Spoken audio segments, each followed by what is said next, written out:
సంబంధించి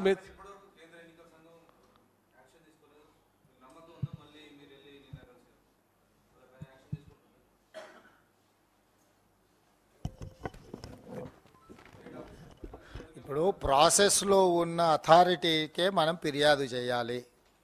ఇది private organisation కాదు, ప్రైవేట్ వ్యక్తులు పొలిటికల్ పార్టీస్ తీసుకునే నిర్ణయం కాదు.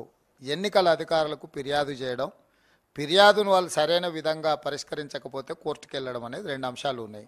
సో మేము అధికారులకు అందుకే మీడియా పరంగా డిమాండ్ చేసినాం, ప్రత్యక్షంగా కలిసి కంప్లైంట్ చేసినాం. వాటి మీద వాళ్ళ చర్యలను బట్టి మా తదుపరి కార్యాచరణ ఉంటుంది.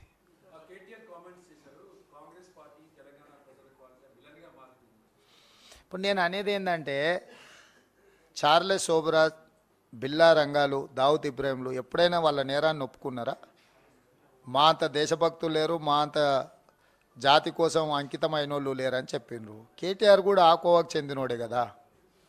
హరీషు, కేటీఆర్, చంద్రశేఖరరావు అనేట ఆయన ఓ బిల్లా రంగా, ఓ చార్లెస్ శోభరాజ్ లాంటి వాళ్ళు ఎప్పుడు కూడా ప్రజల పక్షాన ప్రతిపక్షాలు లేవనెత్తుతున్న అంశాలకు సమాధానం చెప్పరు, ఎదురుదాడి చేస్తారు. కాంగ్రెస్ ఏం చేసిందని 10 ఏళ్ళ నుంచి నువ్వు ఉంటే కాంగ్రెస్ ఏం చేస్తుంది?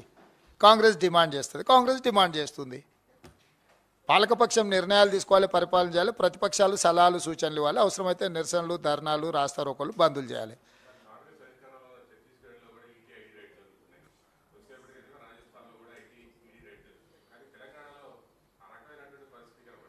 అంటే బీజేపీ అధికారంలో ఉన్న ఏ రాష్ట్రంలో కూడా అట్లా జరగదు. తెలంగాణలో ఉన్నది బీజేపీ ప్రభుత్వమే కదా.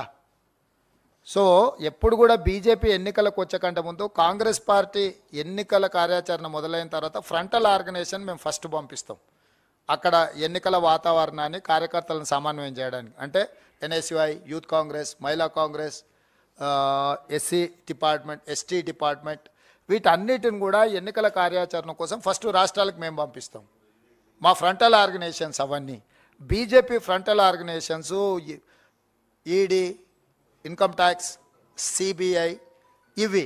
సో వాళ్ళ ఫ్రంటల్ ఆర్గనైజేషన్స్ వచ్చేసి వాళ్ళు అదే పని చేస్తున్నారు.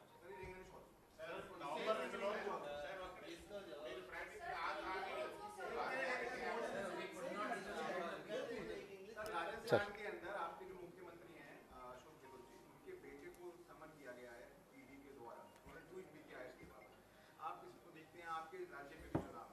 मैं एक ही बात का साफ कहना चाहता हूँ. कल हम लोग इलेक्शन कमीशन ऑफ इंडिया से मिले. तेलंगाना चुनाव में जो भारतीय जनता पार्टी एंड भारतीय राष्ट्र समिति दोनों मिलकर चुनाव में कांग्रेस को हराने के लिए जो ऑफिशियल इंस्टीट्यूशंस को कैसे मिसयूज़ कर रहा है उसके बारे में हम लोग फिरियाद दिए. पर्टिकुलर इन ऑफिसर्स 6 साल से, 7 साल से, 8 साल से एक ही जगह में है. वो ऑफिसर लोग वहाँ पर बिजनेस सेक्शन को बुला दे के बीआरएस को इलेक्शन फंड्स देने के लिए, और रिटायर्ड हो गए सो ऑफिसरों को like Prabhakar Rao IPS officer, Venugopal Rao, Jaganmohan Rao, Narasimha Rao, Radha Kishan Rao, Bhujang Rao, Duggyal Praneeth Rao, ऐसे सब सारे केसीआर रिश्तेदारों को उसमें से ज़्यादा लोग 8 साल 10 साल पहले रिटायर हो चुके हैं. रिटायर्ड ऑफिसर्स को लेकर रेगुलर पोस्टिंग देके अपोजिशन